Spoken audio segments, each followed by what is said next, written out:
Ahora sí, Lick. Bueno, gracias, Elic. Bueno, tengan nuevamente pues buenos días. Como les mencionaba el compañero Elic Palma, pues vamos a dar inicio a lo que tenemos programado para este día, que es referente al diagnóstico bacteriológico de las infecciones que pueden afectar tanto el tracto respiratorio superior como el tracto respiratorio inferior. Como ustedes sabrán, pues la naturaleza de las infecciones a nivel del aparato respiratorio, pues los microorganismos que pueden causar enfermedad son muy diversos. En su gran mayoría, casi siempre, epidemiológicamente hablando, casi siempre van encabezadas por virus. Y si ustedes se darán cuenta, pues también en la época donde hace frío o donde hay viento o donde hay disminución de las temperaturas, igual es que en esos meses del año es cuando se disparan casi siempre este tipo de infecciones. Ahora, como nos compete con la materia que es bacteriología, entonces vamos a hacer hincapié en cómo poder procesar o realizar ese tipo de análisis microbiológico, pero en el ámbito de las bacterias.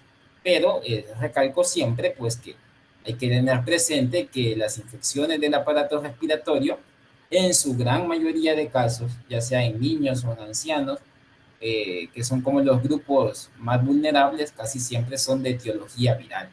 Pero pues, salvo excepciones, pues también vamos a tener en algunas situaciones, pues, infecciones de naturaleza bacteriana y que pues nos va a ayudar a estudiar algunas de las características o manifestaciones clínicas pues que se llegan a presentar en cada una de las afecciones.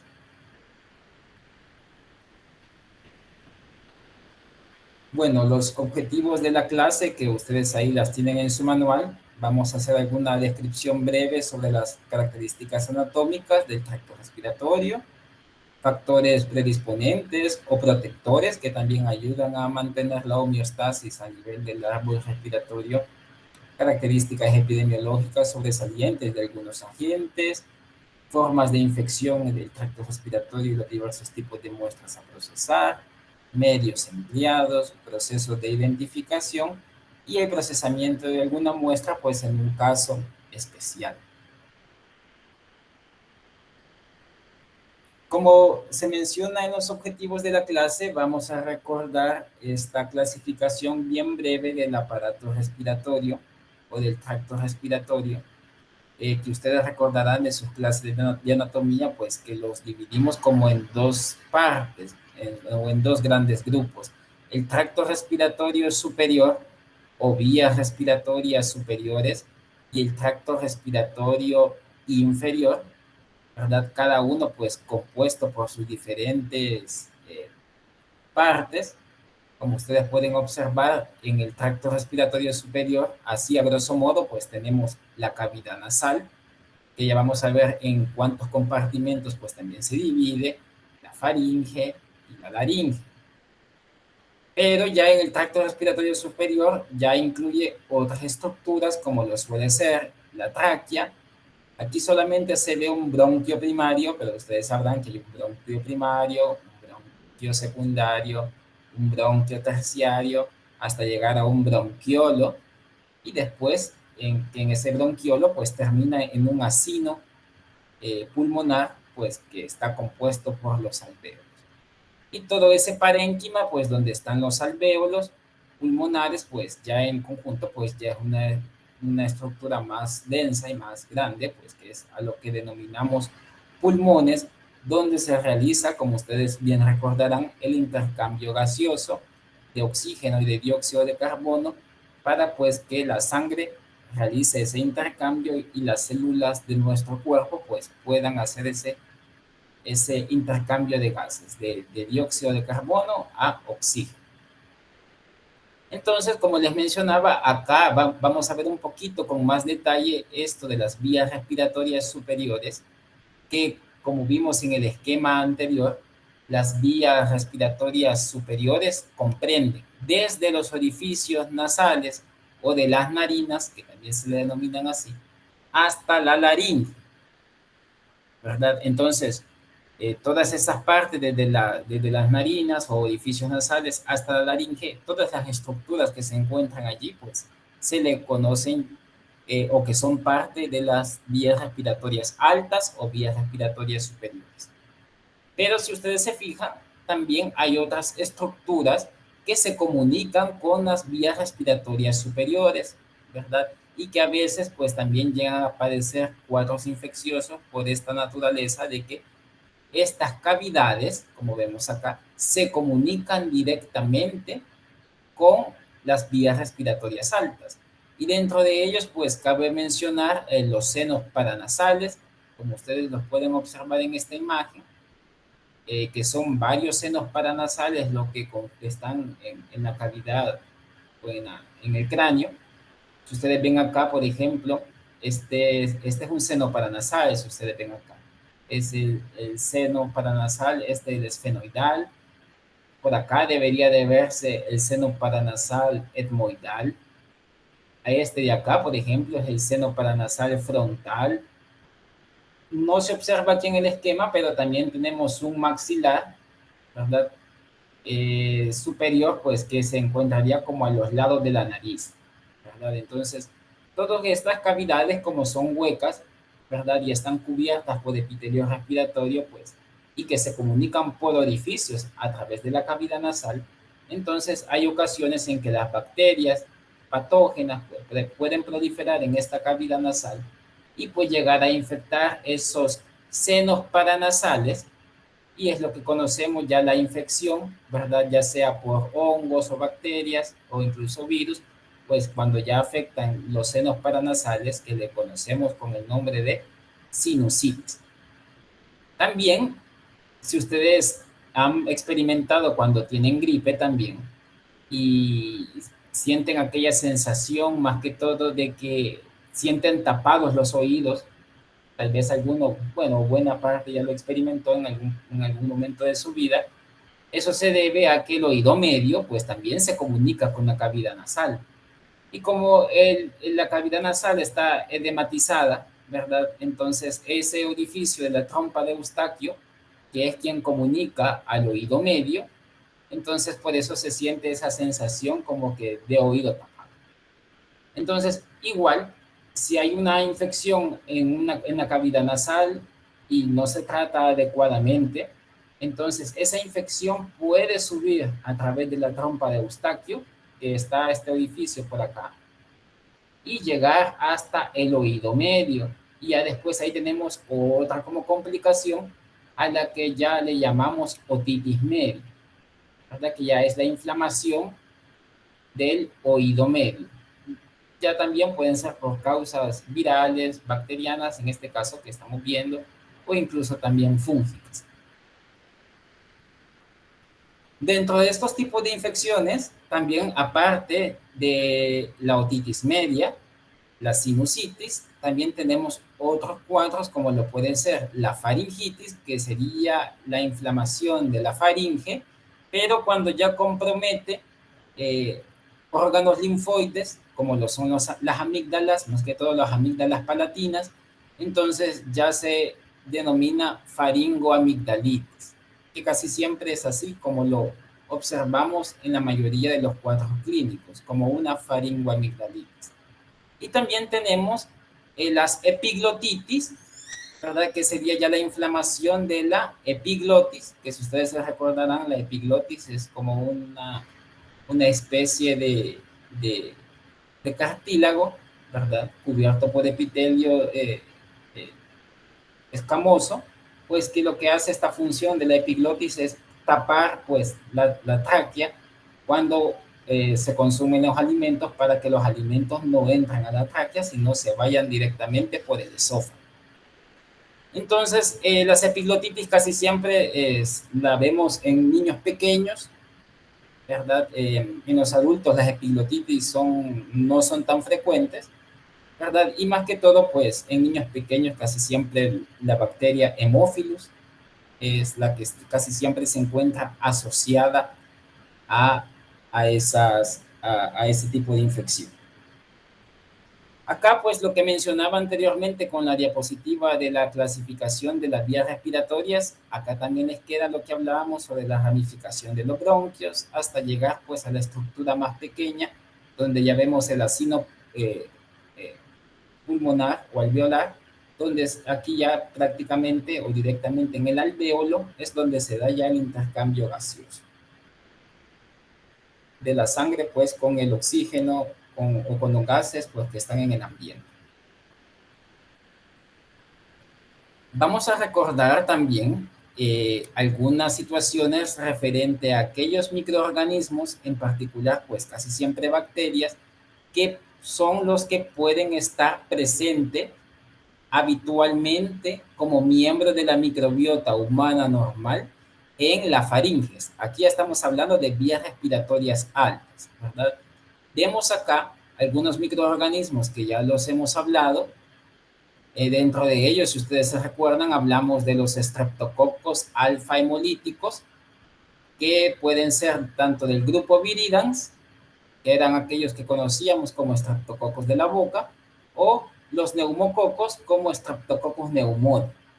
Entonces, tanto los del grupo Viridans como los neumococos, pues tienen esa característica de ser estreptococos, pero alfa hemolíticos.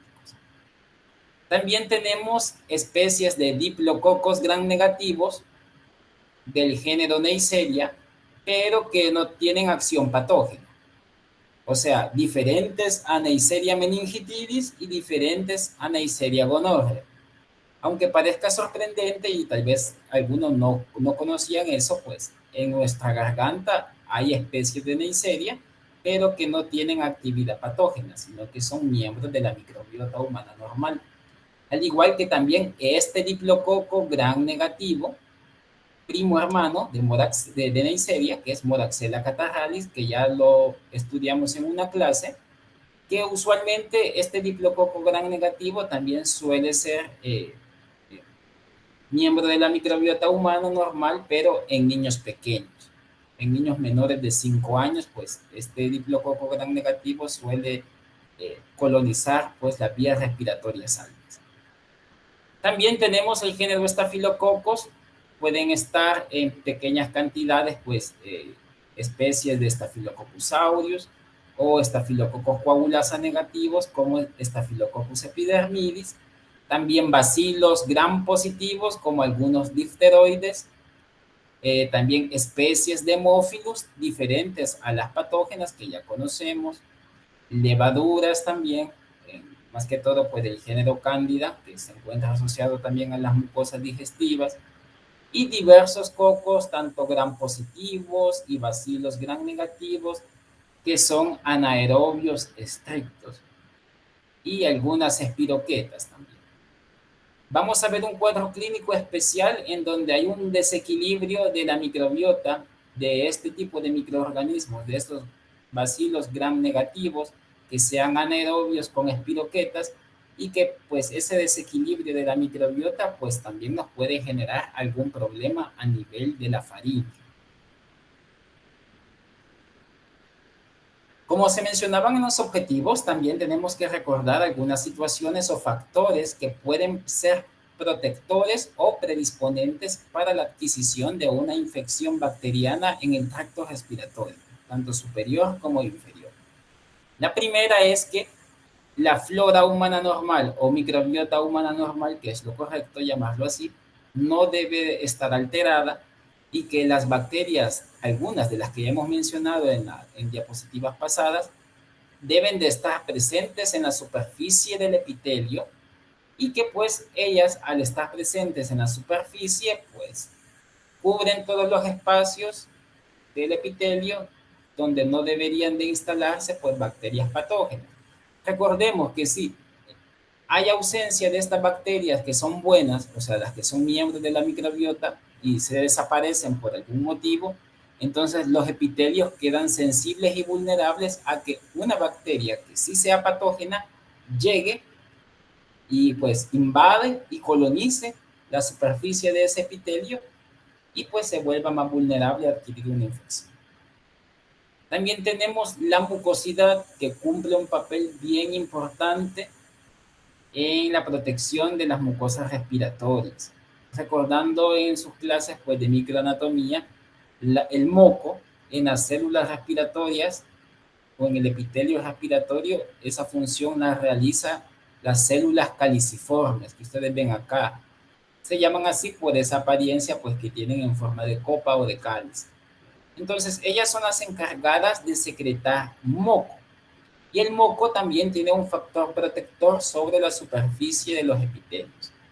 Y en esta mucosidad, pues ustedes recordarán de sus clases de microanatomía o de sus clases de inmunología, que aquí esta mucosidad pues tiene factores protectores que son parte de la inmunidad innata, como la presencia de inmunoglobulina A. Ustedes saben que es la inmunoglobulina asociada a las mucosas, en este caso pues mucosa respiratoria.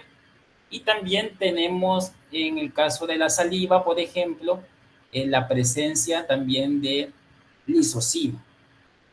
Ustedes recuerdan que la lisozima es una enzima pues, que está presente en saliva y en lágrimas y que cuya actividad prácticamente la ejerce sobre las bacterias gram positivas. Entonces la lisozima lo que hace es degradar la bacteria, la pared celular, perdón, de las bacterias gram positivas y pues ese factor es como protector para en algún momento pues llegue alguna bacteria patógena al epitelio respiratorio y se pueda pues eliminar efectivamente.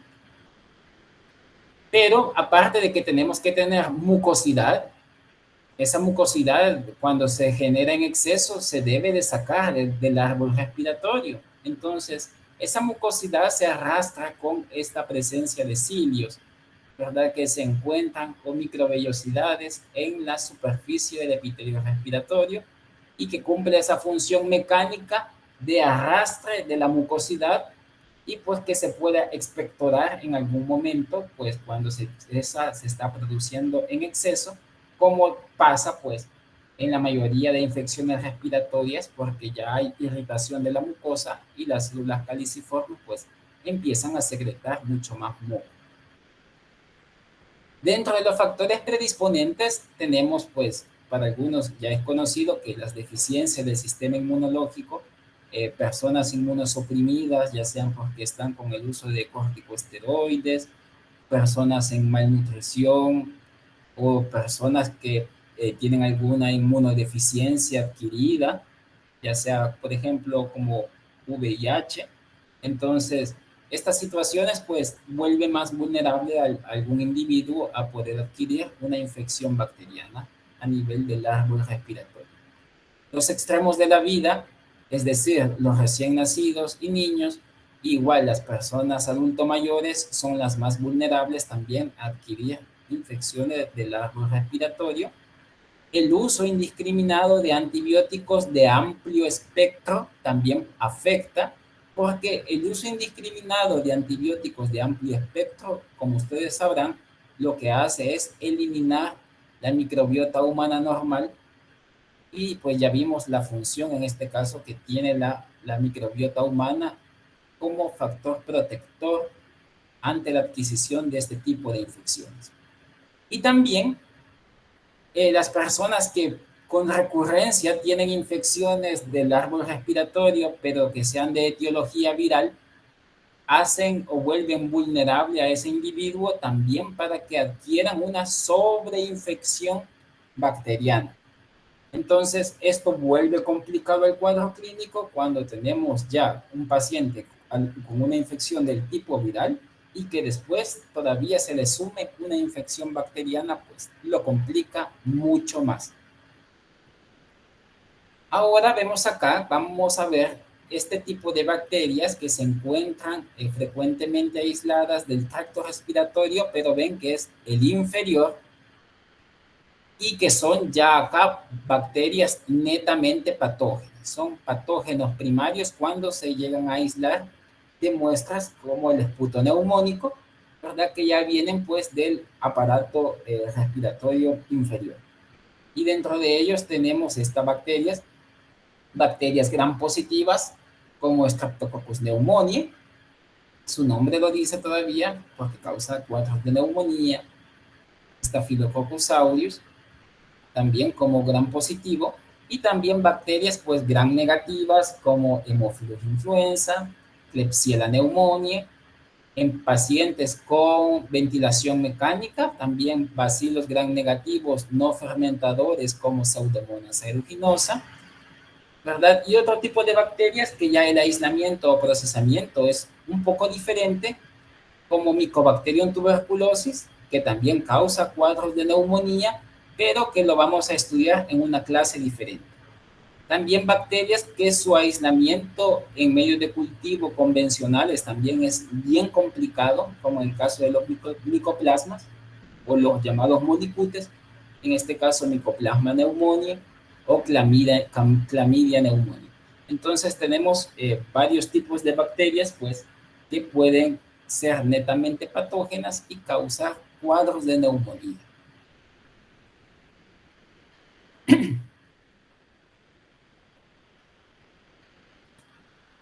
Como vieron en la diapositiva anterior, vamos a dar inicio a las infecciones del tracto respiratorio superior y vamos a ir hablando puntualmente, pues, qué manifestaciones clínicas o algunas situaciones relevantes a cada uno de los cuadros clínicos, y dentro de ellos, quizás de los más comunes e importantes que afectan las vías respiratorias superiores, es la faringitis.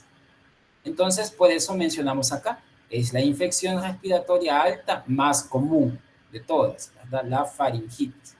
Si hay compromiso, en este caso ya no solo de la faringe, sino ven acá como en esta fotografía, las amígdalas palatinas, que son estas de acá, entonces ya es una faringoamigdalitis. Ya incluye pues mucho más tejido diferente a solo la faringe como tal. Y dentro de ellos, pues, por ser nuestra materia bacteriología, entonces a la cabeza siempre están las faringitis estreptocócicas, y dentro de ellas, pues, el agente etiológico más común es el estreptococo beta hemolítico del grupo A. ¿Con qué otro nombre le conocemos a este estreptococo beta hemolítico del grupo A?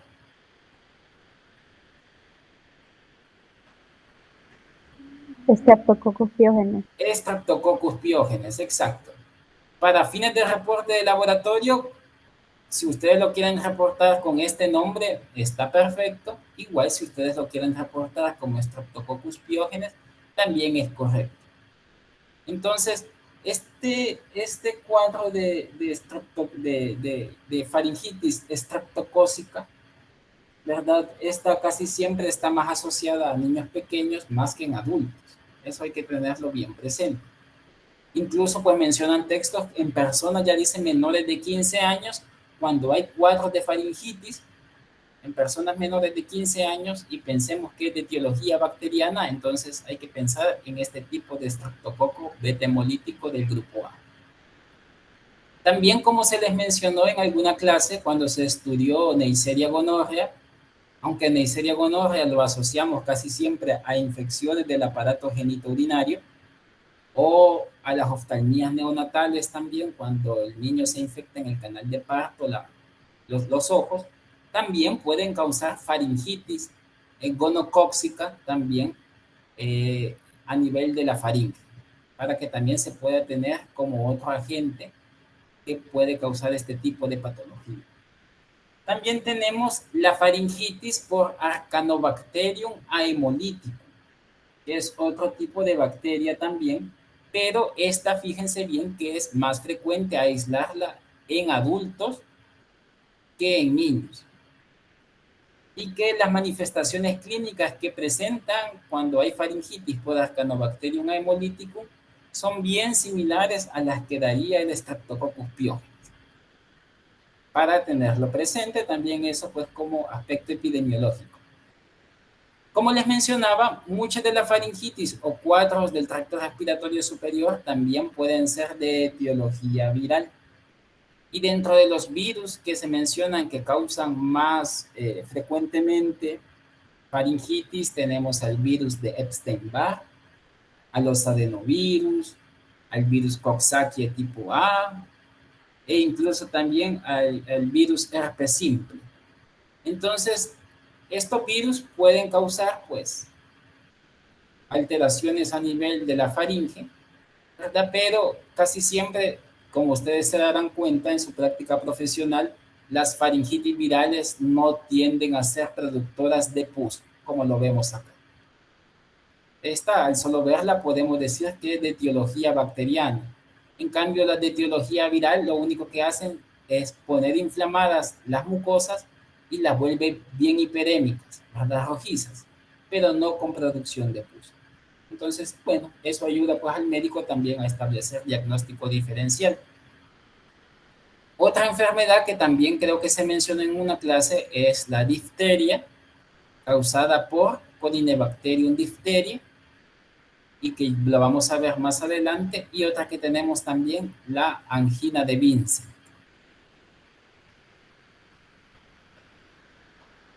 Dentro de las características, pues, que tiene las faringitis estreptocócicas, ya habíamos mencionado, como su nombre lo dice, la faringitis estreptocócica está causada principalmente por un estreptococo beta hemolítico del grupo A, como es Streptococcus pyogenes. Miren lo que decíamos, es común en niños, ¿verdad? Aquí se menciona el rango de 5 a 12 años. Si es acompañada de una erupción a nivel de la piel, entonces ya no se dice únicamente que es faringitis estreptocócica, sino ya le sumamos que es una fiebre escarlatina. Ya cuando hay presencia de petequias en todo el cuerpo del niño, por ejemplo, con las características de una faringe, como la que vimos en la diapositiva anterior, entonces ya decimos que ya no es una simple faringoamigdalitis estreptocócica, sino ya una fiebre escarlatina. La erupción, pues, o el rash o las petequias que se aparecen en la piel de los niños ya hacen pensar en este cuadro. En lactantes es frecuente la infección de la garganta que afecte pues también la nasofaringe, ya no únicamente la orofaringe, como lo vimos en la diapositiva anterior, sino también ya la nasofaringe, y pues que esté acompañada siempre de secreciones purulentas o pus, como lo vimos también en la diapositiva anterior. Los estreptococos beta hemolíticos de grupos distintos al del A son una causa poco frecuente de infecciones a nivel de la faringe. Por ejemplo, el estreptococo beta hemolítico del grupo B, que es el que se le conoce con el nombre de ¿qué? ¿Con qué nombre se le conoce al estreptococo beta hemolítico del grupo B? Agalactiae. Streptococcus agalactiae, exacto. Entonces, Streptococcus agalactiae, por ejemplo, fíjense, es beta hemolítico, no tan hemolítico como el A, pero es hemolítico, es beta hemolítico, no causa tanto cuadros de infección bacteriana a nivel de la faringe como lo tiene que hacer el del grupo A. Y si no se trata adecuadamente, este tipo de infecciones que sean causadas por los estreptococos beta hemolíticos del grupo A son las secuelas que pueden quedar en los individuos. ¿Ustedes se recuerdan cuáles son esas secuelas post-estreptocócicas que quedan después de una infección por Streptococcus pyogenes?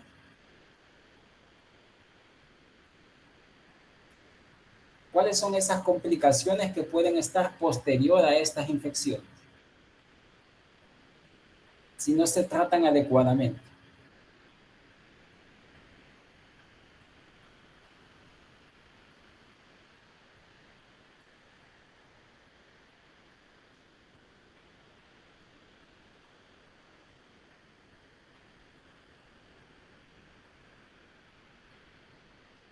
¿Podría ser alguna infección de las amígdalas? No, no, fíjense que estas se dicen que son secuelas no purulentas. Podría ser fiebre reumatoidea. Fiebre reumática. La fiebre reumática es una, exacto. ¿Y la otra?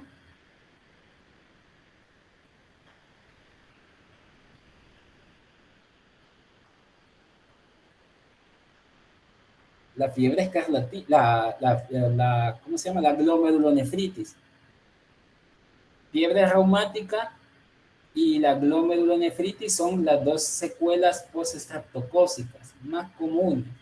Entonces, lo que pasa es que hay individuos o personas pues, que pueden adquirir la infección como una faringoamigdalitis a la temprana edad, por ejemplo, como ya vimos que es frecuente, y ya después en su vida adulta se empiezan a dar estas manifestaciones, ¿verdad? Yo les sugiero de que tal vez por curiosidad ustedes se pongan a investigar fiebre reumática, glomerulonefritis postestreptocócica, y vean ahí la naturaleza inmunológica que está relacionada con este tipo de patología, ¿verdad? Porque es bien interesante y es muy bonito pues asociar eso que ya está mezclado con el componente inmunológico que está muy vinculado a estos cuadros. Tenemos también acá en esta diapositiva algún tipo de bacteria, fíjense, pero que son menos importantes que las que ya hemos estudiado anteriormente, las que ya hemos visto, y que se pueden reportar en un exudado faríngeo únicamente si van a predominar sobre la microbiota humana normal de la faringe. ¿Y cómo yo voy a saber si predomina sobre la microbiota? Cuando yo vea que en el cultivo un solo tipo de colonias está predominando sobre todo el crecimiento de la placa de agar. Es probable que ahorita no me entiendan esto, pero para que lo vayamos manejando desde ya, y esto teóricamente pues esperamos que lo vayamos a hacer en el laboratorio y podamos hacer esta interpretación. Entonces fijémonos acá, repito, son bacterias, son menos importantes, ¿verdad? Pero que se pueden reportar únicamente si predomina sobre la microbiota de la faringe. Y dentro de ellos tenemos al Streptococcus pneumoniae, Haemophilus influenzae, Klebsiella pneumoniae, Pseudomonas aeruginosa y Staphylococcus aureus. Entonces, solo que estas predominen sobre el crecimiento de la placa de agar, o sea, y que sean predominantes de la microbiota humana, pues se van a poder reportar. Si el crecimiento de estas bacterias es escaso, entonces no se reporta. A diferencia de las que estamos viendo, por ejemplo, si aislamos Streptococcus beta hemolítico del grupo A, obviamente se tiene que reportar, aunque sea en cantidad relativamente escasa, ¿verdad? O si aislamos un Ascanobacterium haemolyticum, también se tiene que reportar. Entonces, si aislamos Neisseria gonorrea también de la faringe, se tiene que reportar, ¿verdad? Porque ya esas son bacterias patógenas primarias que causan este tipo de infecciones en la garganta. Tenemos esta también que habíamos mencionado, Corynebacterium diphtheria, que actualmente en nuestro medio ya dijimos que no da tanto cuadro clínico por la vacunación que se ha dado contra la difteria. Entonces ya en nuestros países y en El Salvador, a pesar de ser un país en vía de desarrollo, como le llaman ahora, pues es poco común, porque nuestras campañas de vacunación en décadas pasadas han sido muy efectivas. Pueden haber brotes esporádicos en niños, especialmente en donde los niños estén en contacto unos con otros, o sea, niños en hacinamiento. ¿A dónde se les ocurre que pueden haber niños hacinados? En las guarderías. Guarderías y kinder, ¿verdad? Allí. Un niño que llegue con una enfermedad respiratoria es para que enferme a todos los demás niños. Entonces, en este caso, pues la difteria no es la excepción. Adultos de estrato socioeconómico bajo, también porque se asocia siempre a hacinamiento. Y tenemos acá una característica bien peculiar del exudado que se presenta en la difteria. Si ustedes ven acá, por ejemplo, en esta que mirábamos acá, ustedes ven las membranas purulentas, pues que son blanquecinas o amarillentas y bien adheridas a la membrana pues de aquí de las amígdalas. Si usted compara esta fotografía y la compara con esta, aquí tenemos la presencia de una pseudomembrana que es mucho más gruesa y que tiene ese color de ser también blanco azulada o blanco grisácea o grisácea. Y que fíjense que esta tiene la peculiaridad de que cuando se va a colectar esta membranita con el hisopo, la faringe se desangra porque está bien adherida también. Entonces esa es una característica muy propia de la difteria. Entonces, y la formación pues y la coloración de esta pseudomembrana. Ahora, el aislamiento de difteria es un poco más complicado. La licenciada Carolina se los explicó muy bien cuando vimos esta clase y pues tenemos medios selectivos y diferenciales que son casi que exclusivos para el aislamiento de Corynebacterium diphtheriae y pues si ustedes quieren pueden revisar esa clase y ver la función de estos medios como lo es el medio de Loeffler o el agar cistina telurito. También tenemos a nivel de la faringe otro cuadro que se le conoce como angina de Vincent, o también lo pueden conocer con el nombre de gingivoestomatitis ulcerativa necrosante o boca de trinchera. Usualmente casi el nombre que se le da es angina de Vincent. Si ustedes se fijan, esta es una afección, fíjense bien, dice una infección sinérgica causada por múltiples bacterias anaerobias de la cavidad bucal. ¿Qué quiere decir esto? Que está aquí en este cuadro clínico implicada más de una bacteria. Y aquí cuando dice sinérgico quiere decir que se ayudan entre ellas para causar pues la enfermedad. No es un único agente involucrado, sino son múltiples bacterias anaerobias de la cavidad bucal y que ellas pues son miembros de la microbiota humana normal. Lo que pasa es que hay un descontrol de ese tipo de bacterias o proliferan más de lo que deberían de proliferar y pues causan este tipo de patología. Una enfermedad relativamente rara, pero que puede estar presente en nuestro medio y que tiene la característica de ser una úlcera necrótica. ¿Qué quiere decir esto? Pues que hay tejido muerto o necrosado, como se ve acá, este punto, aquí vemos una orilla blanquecina, pero con un centro negro, porque aquí ya hay muerte del tejido. Por eso decíamos, gingivoestomatitis ulcerativa necrosante, que es el otro nombre que tiene esta angina de Vincent. Ahora, puede estar acompañada o no de pseudomembranas. Fíjense bien, dice, el cultivo para este tipo de patología, cuando se sospecha angina de Vincent, no está recomendado. ¿Y por qué no está recomendado el cultivo? Porque las bacterias implicadas son muchas y porque también estas bacterias son miembros de la microbiota. Entonces, por eso el cultivo no tiene utilidad. Pero, entonces, ¿qué me va a servir? Si no, yo no puedo hacer cultivo para tener una sospecha de una angina de Vincent. Acá sí me sirve hacer un examen directo y se colorea por el método de Gram. Un frotis coloreado por Gram. Entonces, ¿qué vamos a ver en ese frotis coloreado por Gram? Vamos a ver abundante flora mixta de bacterias anaerobias estrictas, bacilos gram negativos fusiformes y espiroquetas. Entonces, al observar todas este tipo de bacterias, yo le denomino que eso es un complejo fuso-espiroquetal. Y es lo que se observa acá en esta diapositiva. ¿Qué vemos acá? Vemos acá, miren cuántas cantidades de espiroquetas. Miren qué hermosas todas estas. Acá, acá, acá. Hay muchas espiroquetas. Pero también hay bacterias fusiformes gram negativas. Miren como esta, por ejemplo, que se observa acá. ¿Verdad? También tenemos estas por acá.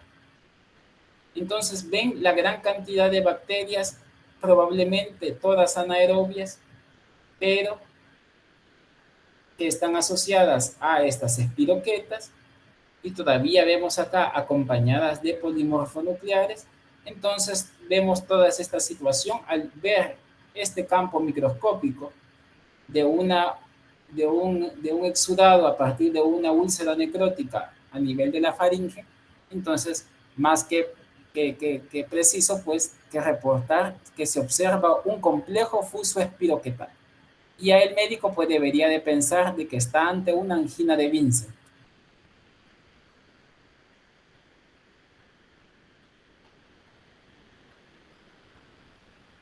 Ahora vamos a entrar en la parte del diagnóstico de laboratorio y cómo se va a recolectar la muestra, que la muestra es el exudado de la faringe, y cómo puede hacerse su transporte y su procesamiento. Para la toma del exudado faríngeo se necesita pues al individuo que llegue al laboratorio sin haberse cepillado los dientes, sin haber usado algún colutorio o enjuague bucal. Se le da esas recomendaciones al paciente.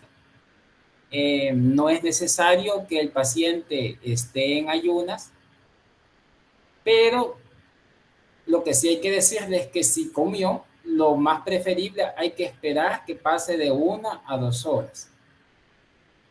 O hay compañeros también que suelen decirse que sí lleguen en ayunas, ¿verdad? Pero lo que hay que evitar a toda costa es que el paciente, cuando se tome esta muestra, no hay que hacerla como que inmediatamente después de que él haya comido.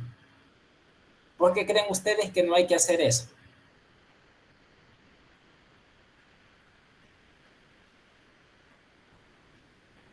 ¿Qué se imaginan que puede pasar cuando usted está tomando un exudado faríngeo, así como se ve aquí en la fotografía?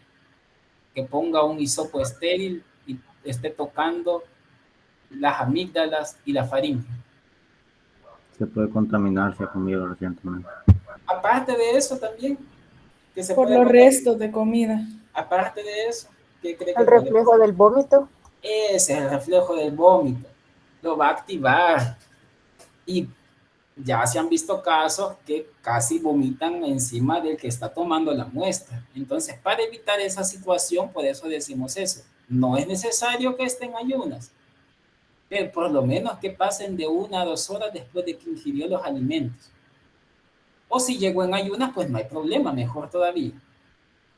Obviamente debe de colectarse esta muestra antes de haber iniciado tratamiento con antibiótico. Y si ya llega el paciente que ya empezó, pues se debería anotar, ¿verdad? Como una observación, pues en el reporte de laboratorio que la muestra se ha tomado a pesar de que el paciente ya ingirió o está tomando antibióticos, para que el médico lo valore al momento del reporte. Examinar la presencia de las lesiones en la garganta. Entonces, ¿qué hay que buscar de lesiones en el fondo de la garganta? Hay que buscar si hay signos de inflamación, o sea, si la garganta se observa inflamada, si se encuentra rojiza o hiperémica, ¿verdad? Si hay presencia de plaquitas de pus, como lo vimos en las de Streptococcus pyogenes, si hay úlceras blanquecinas o necróticas, como vimos en la angina de Vincent.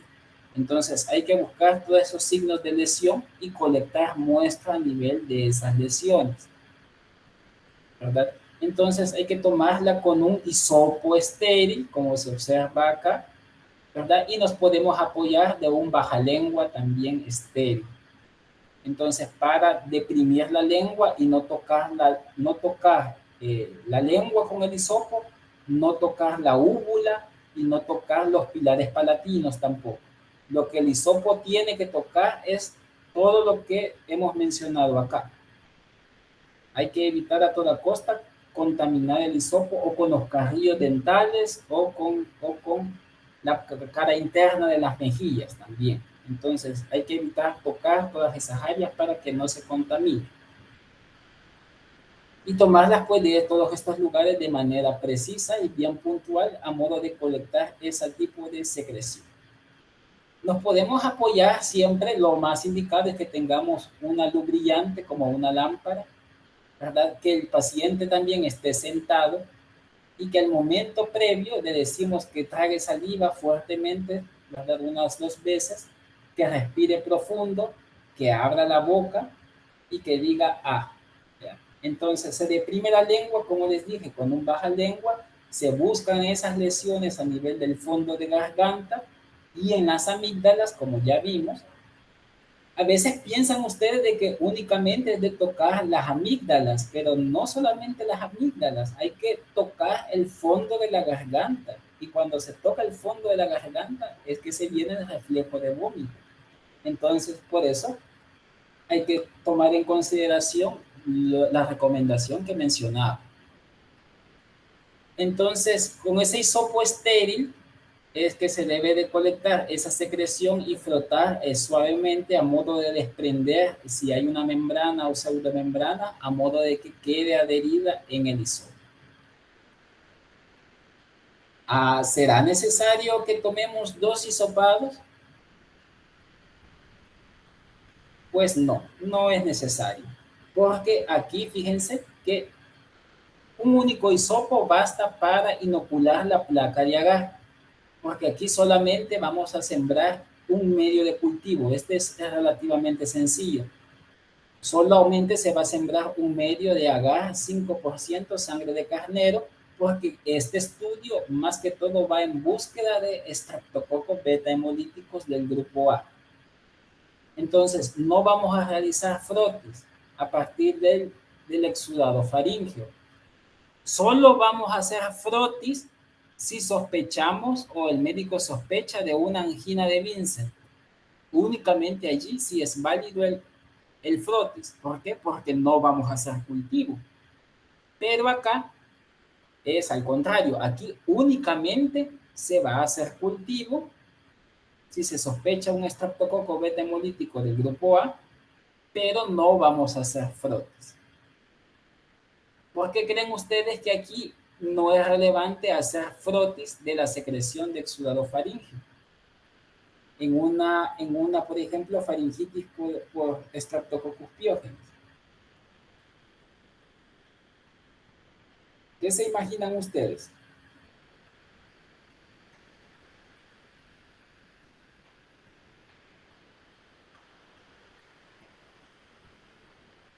¿Por qué creen que no es útil?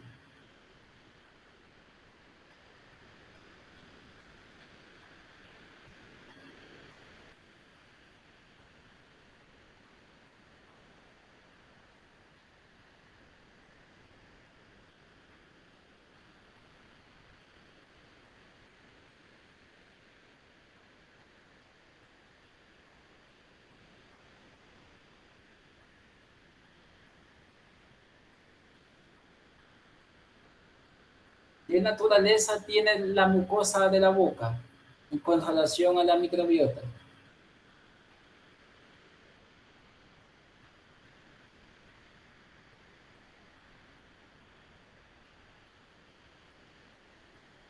¿Hay bacterias o no hay bacterias en la boca? Sí, hay bacterias. Hay bacterias, ¿verdad? Hay bacterias.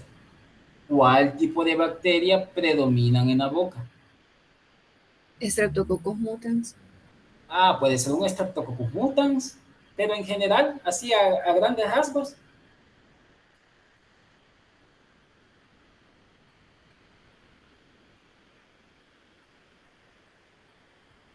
los cocos gram positivos, ¿verdad? Streptococcus mutans es un coco gram positivo, ¿verdad? Streptococcus sanguis, Streptococcus mitis, también cocos gram positivos, pero anaeróbicos también, como el Peptostreptococcus. Entonces, vemos que hay una gran cantidad de predominio de bacterias o cocos gram positivos en la boca. Y entonces nosotros estamos buscando un estreptococo del grupo A, un Streptococcus pyogenes. Entonces, entre tanto coco gram positivo de la microbiota, yo no voy a poder diferenciar cuál es cuál, porque todos son gram positivos y son cocos. Entonces, no tiene utilidad por eso, ¿verdad? Porque la bacteria que es la patógena que estamos buscando se va a mezclar entre las demás bacterias gram positivas que son miembros de la microbiota. Entonces, por eso no tiene utilidad estar buscando o hacer un frotis a partir del exudado faríngeo, a excepción de la angina de Vincent, ¿verdad? Esa sí es totalmente diferente. Las consideraciones que hay que tener en mente a la hora de tomar un exudado faríngeo son las que ya mencioné, ¿verdad? De procurar no tocar la lengua, no tocar la úvula, no tocar la pared interna de los carrillos, mucho menos de los labios, ¿verdad? Tener ese cuidado al retirar el hisopo. Y por eso es que nos debemos de apoyar de un bajalenguas. Tomar esa muestra, ya dijimos, de cada región amigdalina y de la pared posterior de la faringe.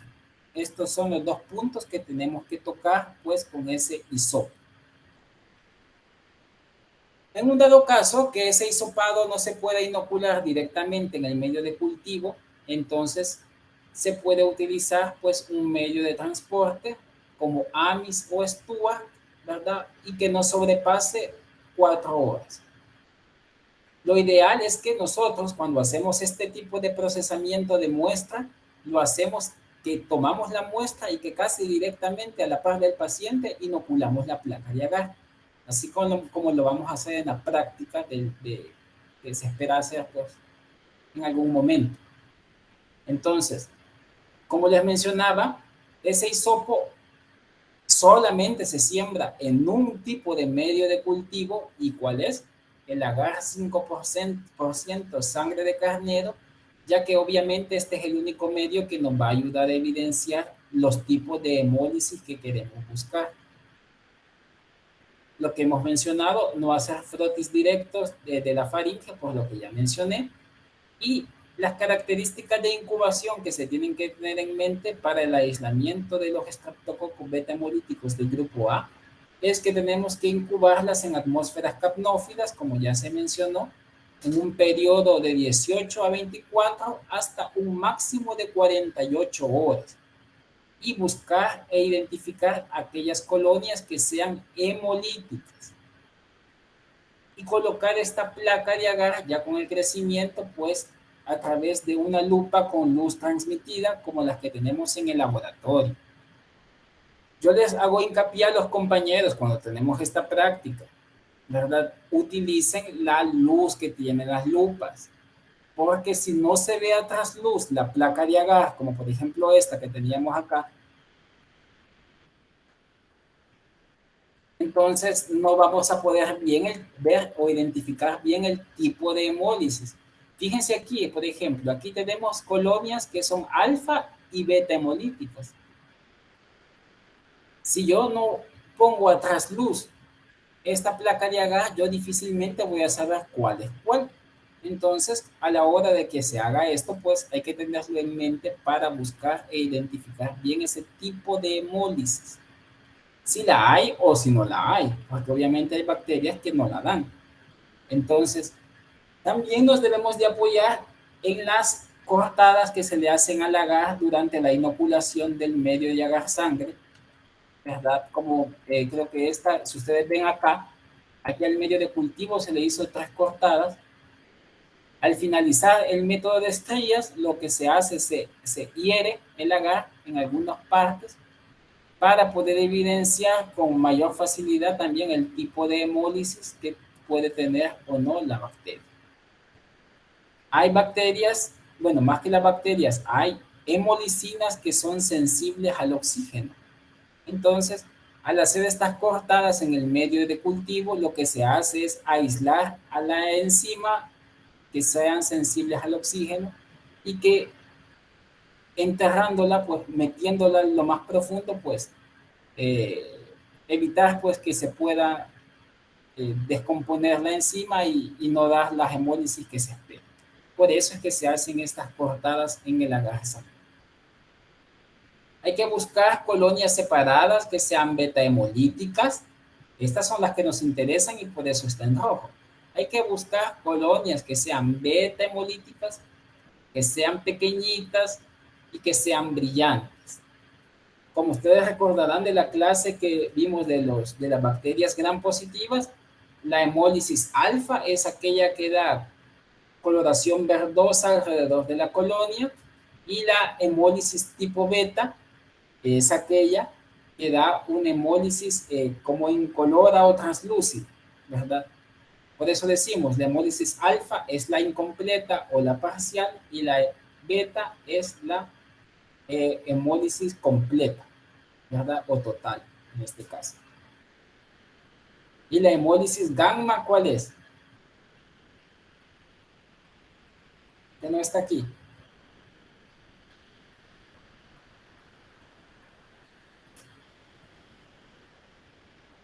Si la alfa es verde y la beta es clara, la gamma,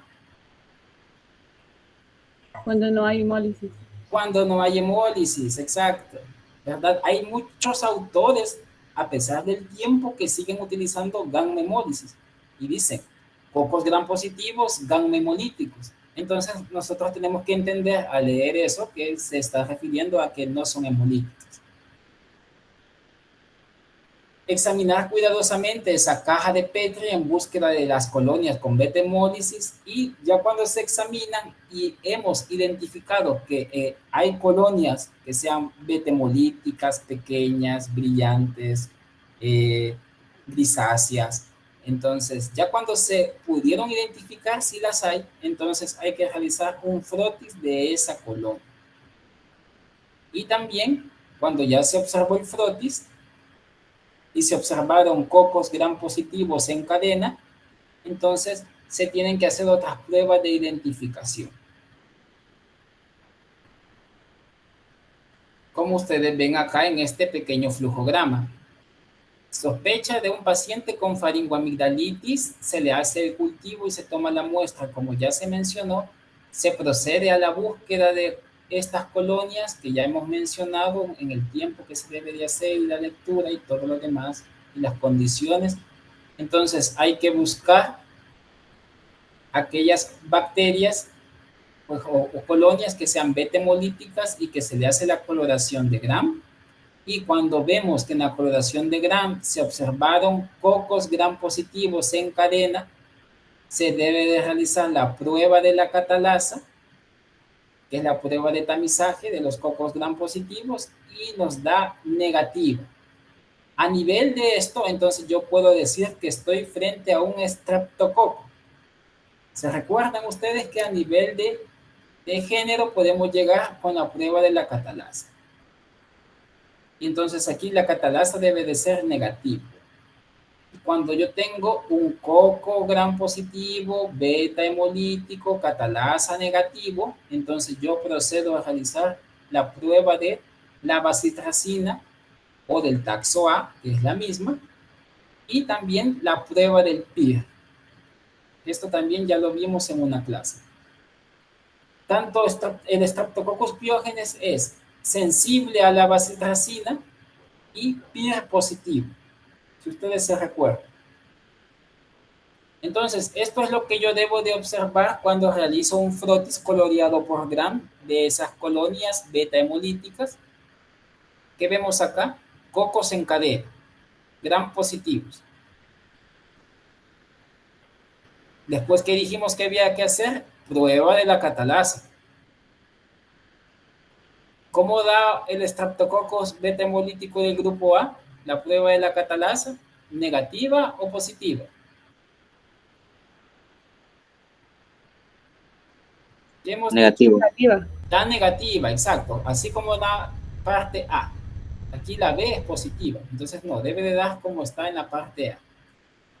¿Qué vamos a hacer después? Que ya sabemos que es un estreptococo y que es beta hemolítico. Hacer la prueba de susceptibilidad a la bacitracina o del taxo A. Entonces, se coloca también, lo que se hace es hacer una resiembra de esas colonias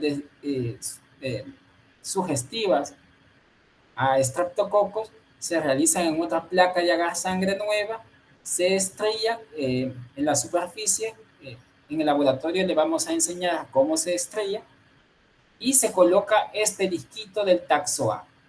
¿Cómo yo interpreto una prueba positiva del taxo A? como la formación de un halo de inhibición alrededor del disco. Si ustedes ven acá, alrededor del disco no hay crecimiento bacteriano. Entonces, así evidencia una prueba positiva. En este caso, no se mide el halo de inhibición. Aquí cualquier halo de inhibición alrededor del disco se interpreta como positivo, ya sea un halo grandote o un halo pequeñito. Para reconfirmar todavía que estamos frente a un estreptococo beta hemolítico del grupo A, se recomienda hacer la prueba de Peer,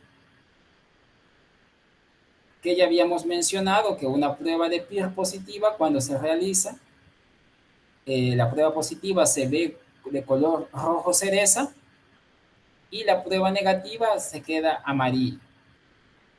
En su manual ustedes podrán observar ahí cómo se realiza la prueba del Peer, y también en el libro de Kahneman, en la parte donde están los procedimientos de pruebas, también lo pueden ir a revisar para ver cómo se hace esta prueba de Peer.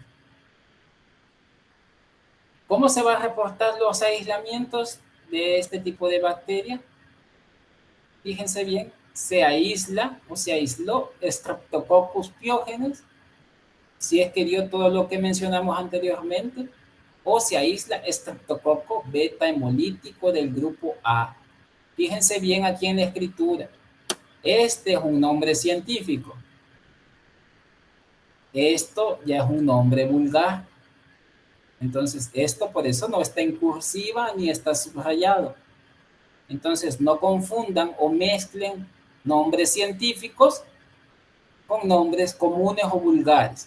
Entonces, eso pues porque no se puede por taxonomía, ¿verdad? Y porque no es correcto.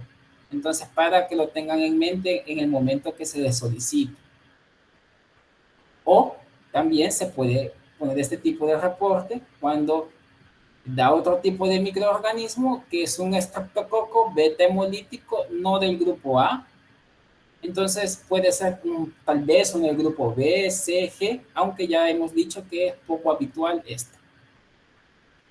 Ahora, si alguna bacteria diferente a Streptococcus pyogenes predomina por encima de la microbiota humana normal, entonces va a cambiar el reporte obviamente porque es otro tipo de bacteria.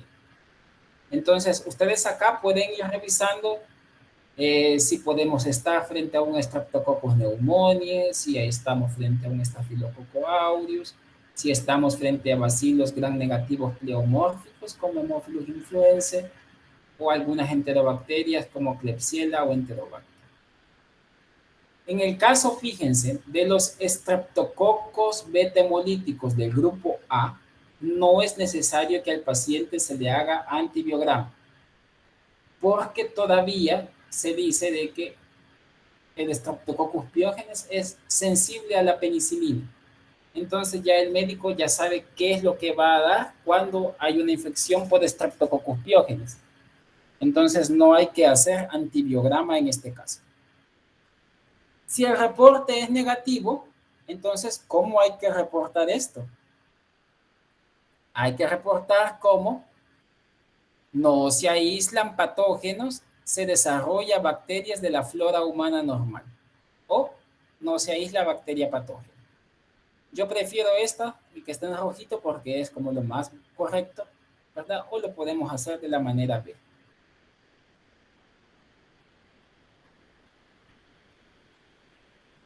En el tracto respiratorio inferior vamos a ver que el cuadro predominante en el parénquima pulmonar causado por bacterias casi siempre es neumonía. Entonces el procesamiento van a ver que se va a parecer mucho al procesamiento de la tuberculosis, más algunas pequeñas variantes. Vamos a ver que también, a pesar de que la neumonía es la primordial de estas infecciones a nivel del aparato respiratorio inferior, pueden haber otras que pueden incluir pues otros órganos, si le queremos llamar así, o otras partes del aparato respiratorio, como los bronquios y la tráquea. En la traqueobronquitis se ha visto que puede estar involucrada ¿cómo se llama? Bordetella pertussis, perdón, Bordetella pertussis, Bordetella parapertussis, Streptococcus pneumoniae, Moraxella catarrhalis, Haemophilus influenza. Ahora, Streptococcus pneumoniae, Moraxella catarrhalis y Haemophilus influenza se ha visto más que todo en la traqueobronquitis, pero crónica. Y las traqueobronquitis bacterianas agudas suelen ser por Bordetella pertussis o Bordetella parapertussis. En cuadros de bronquiolitis, Mycoplasma pneumoniae. Y en neumonías, pues tenemos una amplia gama de bacterias que ya las vamos a ver, cuáles pueden estar involucradas. Y tenemos esta clasificación de la neumonía, ¿verdad? Como atípica, aguda, aspirativa y crónica. También pueden haber en el parénquima pulmonar abscesos pulmonares. Ya van a ustedes ver qué tipo de bacterias son las que dan esos cuadros que pueden ser abscesos o incluso hasta hongos también pueden causar estos tipos de abscesos. Y empiemas también, ¿verdad? También pueden causar derrames pleurales, algunos tipos de neumonía o pleuresía. Entonces les va a quedar de tarea que averigüen, aunque creo que ya en una clase se mencionó, qué es esto de empiema, ¿verdad? Y qué es pleuresía también. Y derrame pleural, pues espero yo que sí ya sepan qué es.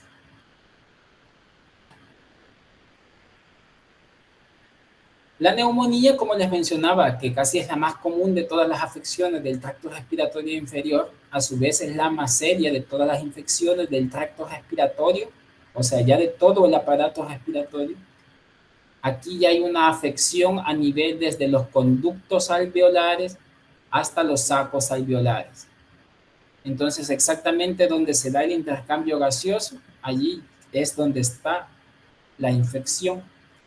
Puede producir signos y síntomas como fiebre, tos, esputo en grados variables, ¿verdad? Y de diversas características, esputos verdosos, esputos amarillentos, esputos hemoptoicos también. Entonces puede haber cansancio, disnea, dolor torácico. Cuando el médico ausculta al paciente puede escuchar estertores, ronquidos, murmullos. Todo esto el médico lo detecta pues con el estetoscopio a la hora de examinar al paciente. Y cuando percute al paciente con sus dedos también puede sentir matidez localizada, ya cuando hay colección de pus, ¿verdad? O de secreciones a nivel del parénquima pulmonar.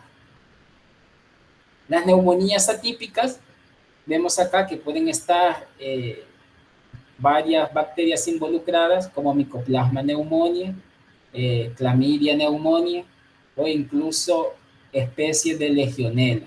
A la cabeza casi siempre Legionella pneumophila. En neumonías agudas pueden estar siempre a la cabeza de las neumonías agudas, por eso está aquí en negrita, es Streptococcus pneumoniae, seguido por Haemophilus influenza o Moraxella catarrhalis, como tal vez se puede dar en los niños. Tenemos esto de neumonías por aspiración. ¿Alguien sabe qué es esto de neumonías por aspiración? ¿Qué han escuchado ustedes acerca de esto? O neumonías aspirativas, dicen los doctores.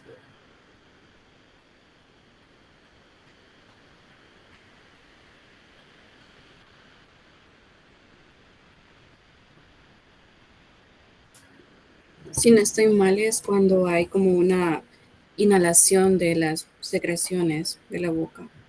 ¿De la boca o de dónde más pueden ser? Puede ser del estómago. Exacto, pueden ser del estómago. ¿En qué tipo de pacientes pasa más que todo esto? ¿Se ha fijado o se ha dado cuenta?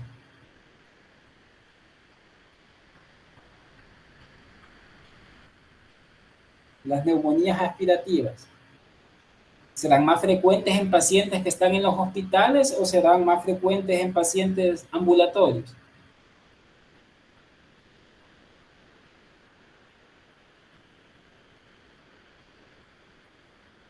Hospitalario. Hospitalario, más que todo. Todo lo que mencionó la compañera está correcto. Cuando por A o B situación, alguna secreción de la boca o del estómago, como un vómito puede ser, pasa al aparato respiratorio, entonces llegan a causar este tipo de neumonías aspirativas. Y más que todo son en pacientes encamados, ¿verdad? Como el paciente encamado, pues no se puede mover o parar o sentarse y llega a vomitar, por ejemplo, entonces se ahoga el paciente en su misma secreción, en su mismo vómito. Entonces, aparte de que el vómito lleva ácido del estómago, lacera la tráquea, entonces deja dañada la tráquea y con las bacterias que vienen del estómago causan daño. Entonces dan este tipo de neumonías y que son bien complicadas en los pacientes hospitalarios, porque ya los pacientes hospitalarios son pacientes que están muy débiles. Entonces, por eso, en una neumonía aspirativa ya no tenemos como bacterias concretas. Si ustedes se fijan, ya pueden ser bacterias aerobias o anaerobias o bacterias gram negativas. Entonces ya no podemos determinar o puntualizar qué tipo de bacteria. Y en las neumonías del tipo crónico tenemos de etiología bacteriana a la cabeza Mycobacterium tuberculosis. Pero también ustedes verán que hay cuadros de aspergilosis cuando vean el otro ciclo, que hay aspergilosis pulmonares, pues que pueden dar neumonías del tipo crónico. En la presentación les va a quedar este cuadrito para que vean ustedes algunas de las características que ya se han mencionado de estas bacterias asociadas, como el Streptococcus pneumoniae, ¿verdad? Entonces las revisan con detenimiento porque ya vimos que es como de los principales agentes que pueden causar algún tipo de neumonía bacteriana. Para la toma de la muestra, fíjense que aquí ya decimos, de un esputo neumónico, casi siempre están relacionadas, casi como lo es para la toma de la muestra del paciente con tuberculosis, y debe de tener estas características, lo que es el envase, de ser de boca ancha, de plástico, de cierre hermético. Debe de enviarse este esputo lo más rápido al laboratorio para su procesamiento. No debe de permanecer más de 1 hora a temperatura ambiente antes de procesarla. Debe de ser el primer esputo de la mañana en un volumen de 1 a 3, ¿verdad? Y pues se espera que sea un esputo espeso y que el paciente pues no haya ingerido alimentos y que no contamine con restos alimentarios ese esputo. Se le puede decir al paciente que se puede enjuagar la boca únicamente con agua de grifo, ¿verdad? O agua potable, pero que no vaya a utilizar ningún antiséptico bucal o pasta dental, como también se dijo para el exudado faríngeo, ¿verdad? Ahora, si el paciente está encamado, pues se le debe de decir que se darle la vuelta, ¿verdad? Y que pues la pueda dar de esa manera, así como boca abajo, si está consciente. Si no está consciente el paciente, pues no se puede hacer esto. Ya debe de hacerse técnicas más invasivas, como las vamos a ver para una clase. Entonces, se debe de depositar esto en el frasco con las características que ya mencionamos. Se procura en lo posible, fíjense, no se procesa saliva.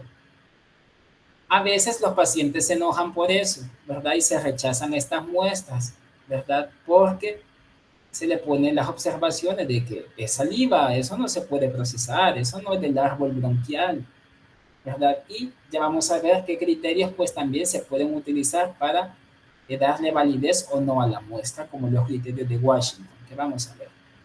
Si la muestra no se procesa de inmediato, debe de refrigerarse a 4 grados, pero también por un tiempo máximo no mayor a 3 horas. Y si vimos a temperatura ambiente, no debe de pasar de ¿cuánto tiempo? De 1 hora. Cuando ya se tiene esta muestra de esputo neumónico, ¿verdad? Se hace un frotis.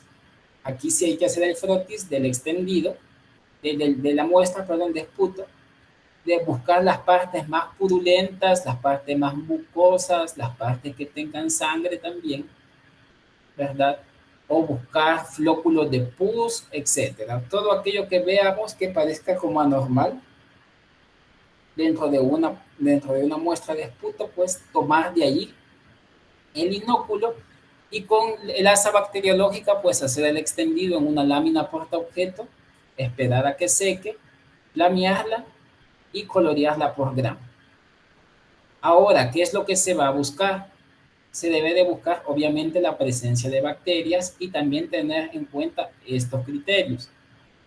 Que se pueden observar células epiteliales escamosas, más o menos cuadrangulares, cubiertas a veces de masas de bacterias. Entonces, ¿esto qué nos va a indicar? Que la muestra proviene de la boca o de la garganta. Y en teoría no se debería de realizar el cultivo, ¿verdad? Con extendidos que revelen menos de 10 neutrófilos por cada célula epitelial. Cada laboratorio va a establecer los criterios si esa muestra previamente amerita o no amerita el cultivo. Entonces, acá tenemos estos que les mencionaba, los criterios de Murray y de Washington, ¿verdad? Para saber si se tiene que hacer o no el cultivo dependiendo de lo que se observa en el frotis. La cantidad de células epiteliales, si ustedes ven, lo ideal sería que en un frotis coloreado por gramo de un esputo neumónico debemos de ver, para darle validez para hacer cultivo, ver menos de 10 células epiteliales escamosas, ¿verdad? Y mayor o igual a 25 polimorfonucleares por campo microscópico. Y también yo debo de ver las bacterias. Obviamente, tiene que haber bacterias para poderse reportar. Y si se cumplen estos criterios que vemos acá, el grupo 5 de estos criterios, entonces sí debería de hacerse cultivo. ¿Qué se puede observar en esa microscopía de ese frotis, aparte de buscar células epiteliales y de buscar neutrófilos? Hay que buscar las bacterias, eso es lo que más nos interesa también. Entonces, podemos ver que pueden aparecer en ese esputo diplococos gram positivos rodeados de un espacio vacío que pueden ser lanceolados. Puede ser un posible Streptococcus pneumoniae o pequeños bacilos pleomórficos gram negativos. Puede ser un Haemophilus influenza o coquitos gram positivos en racimo, Staphylococcus aureus, perdón, o bacilos gram negativos, grandotes, no dice aquí, pero suelen ser casi siempre un poco más grandes, más que todo Klebsiella. Puede ser, pues, Klebsiella pneumoniae o Pseudomonas aeruginosa, si es algún paciente nosocomial.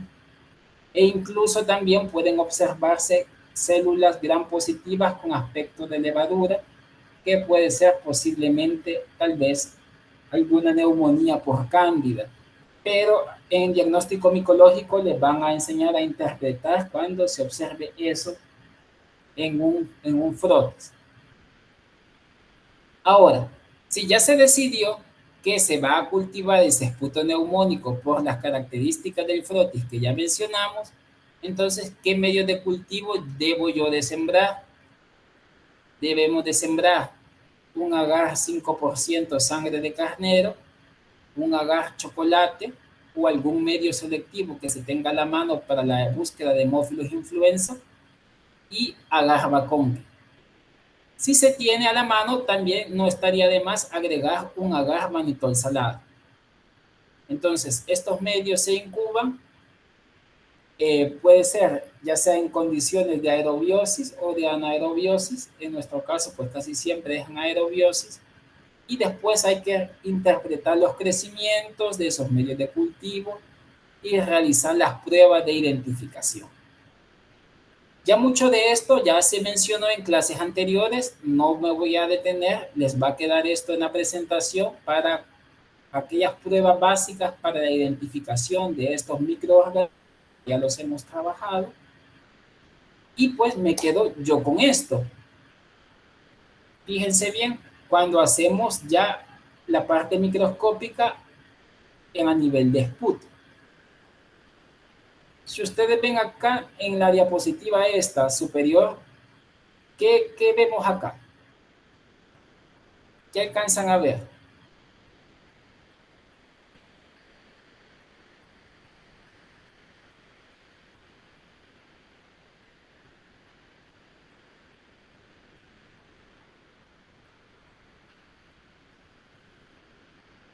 Diplococos gram positivos. Diplococos gram positivos, exacto. No se aprecia muy bien si están lanceolados, pero sí se ven que son diplococos gram positivos. Y estas cositas de acá, ¿qué cree que sea? Estas redonditas.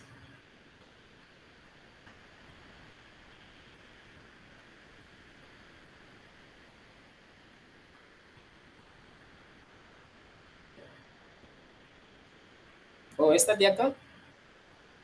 Estas hojitas que ven acá.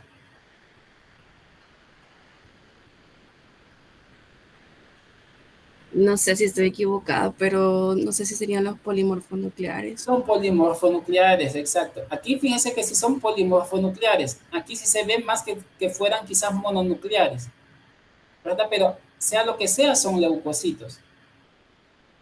Y al solo ver esto, que hay presencia abundante de leucocitos, ¿verdad? Y no veo yo células epiteliales, entonces este frotis tiene mucha validez como para poder hacerle el cultivo. Aquí vemos al mismo microorganismo, lo único que lo vemos en diferentes, como fotografías. Aquí ustedes ven acá, no se ve tan moradito, sino más oscurito el diplococo gram positivo. Y acá también este diplococo gram positivo también no se ve tan azulito, pero sí se observa que está como rodeado de un material blanquecino, ¿verdad? Que a lo mejor puede ser la presencia de cápsula. O a veces la cápsula de estos diplococos lanceolados gram positivos se ve como un halo vacío alrededor del diplococo. Entonces, cuando yo veo esto, sé que estoy probablemente ante un microorganismo capsulado. Entonces, acá lo mismo. Aquí sí ya tenemos con seguridad un Streptococcus pneumoniae. Vemos acá diplococos lanceolados gram positivos. Aquí sí vemos. ¿Qué ven acá? Para describir a las bacterias. Cocos gram positivos, pero en racimos. En racimito, exacto. Cocos gram positivos en racimo. Aquí este es Haemophilus influenzae, que este es, dijimos, un bacilo pleomórfico gram negativo. Moraxella catarrhalis, que se debería de describir un frotis probable de Moraxella catarrhalis.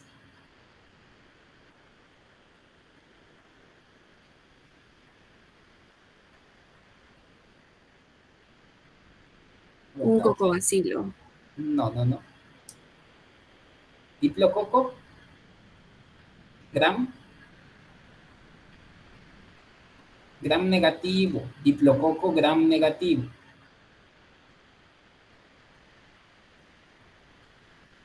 Klebsiella pneumoniae, que puede observarse en un frotis de un esputo neumónico por Klebsiella pneumoniae, bacilitos gram negativos, al igual que en Pseudomonas aeruginosa, bacilos gram negativos. Si ustedes ven, todos los frotis vienen acompañados esos campos microscópicos por polimorfonucleares. Células epiteliales no se observan. Si ustedes ven, estos son, lo más probable, sí son esputos neumónicos, significativos. Estas muestras son significativas.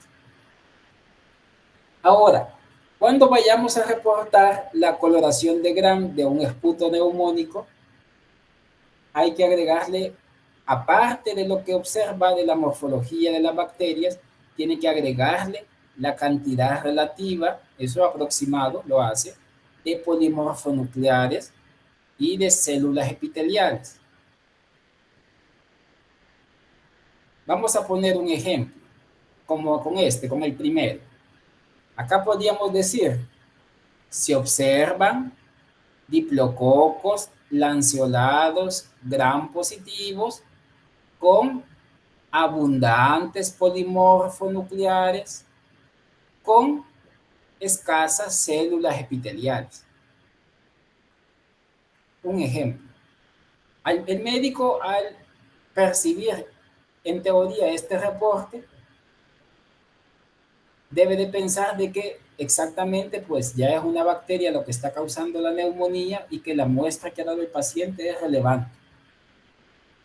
y también a usted le sirve como profesional, ¿verdad? Porque si ha observado esto que estamos mencionando o describiendo, entonces esperamos que cuando se le haga el cultivo se aísle un microorganismo que sea compatible con lo observado. No va a aislar una Klebsiella pneumoniae, por ejemplo, si describió esto en el primer reporte, ¿verdad? Eso no es compatible. No sé si me doy a entender, ¿verdad? Para que lo tengan presente. No, en el reporte del esputo neumónico, cuando se colorea por gram, no basta únicamente reportar solo las bacterias. Hay que también acompañar el reporte de la cantidad relativa de polimorfonucleares y de la cantidad relativa de células epiteliales.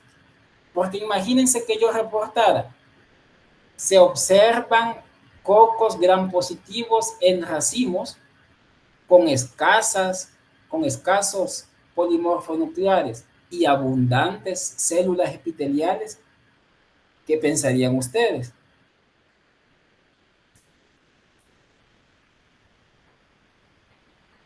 No es necesario hacer cultivo. En ese caso, tal vez no es necesario hacer el cultivo. ¿Por qué? ¿Por qué cree que no sería necesario?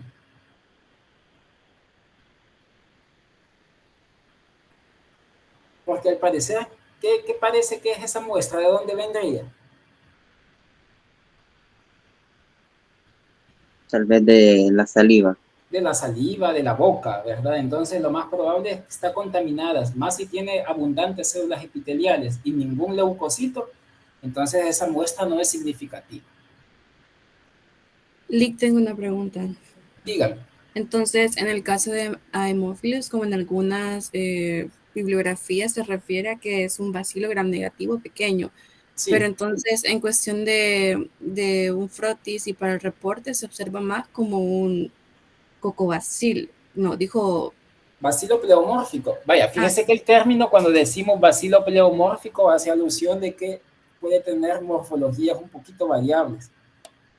Puede ser como cocobacilo o puede ser como bacilito fino gram negativo. Entonces, allí dependiendo de lo que usted observe en el frotis, en los exámenes directos no nos inventamos, ¿verdad? Ahí es únicamente lo que ve. Si usted lo vio como coquito bacilo gram negativo, entonces eso le pone, ¿verdad? O si lo vio como un bacilito fino gram negativo, lo pone como un bacilo fino gram negativo. Ahora, decimos nosotros en general pleomórfico por eso, porque él puede adoptar diferentes formas al nivel del frotis, y casi siempre es que es un bacilito bien pequeñito y a veces se pasa desapercibido. Entonces ahí tiene que colocarle lo que ve en los exámenes directos. Gracias. Bueno.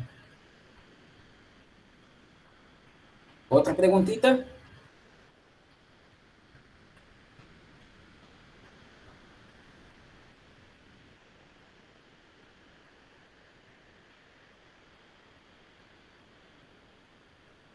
Bueno, entonces nos vamos a quedar hasta acá. Les agradezco por su participación. Igual si tienen alguna duda, pues me la hacen llegar al correo y yo gustosamente pues les voy a responder. Así que nos vemos primero Dios el día viernes para la sesión de grupo. Pasen un feliz día. Gracias, Lick, igualmente. Gracias. Gracias.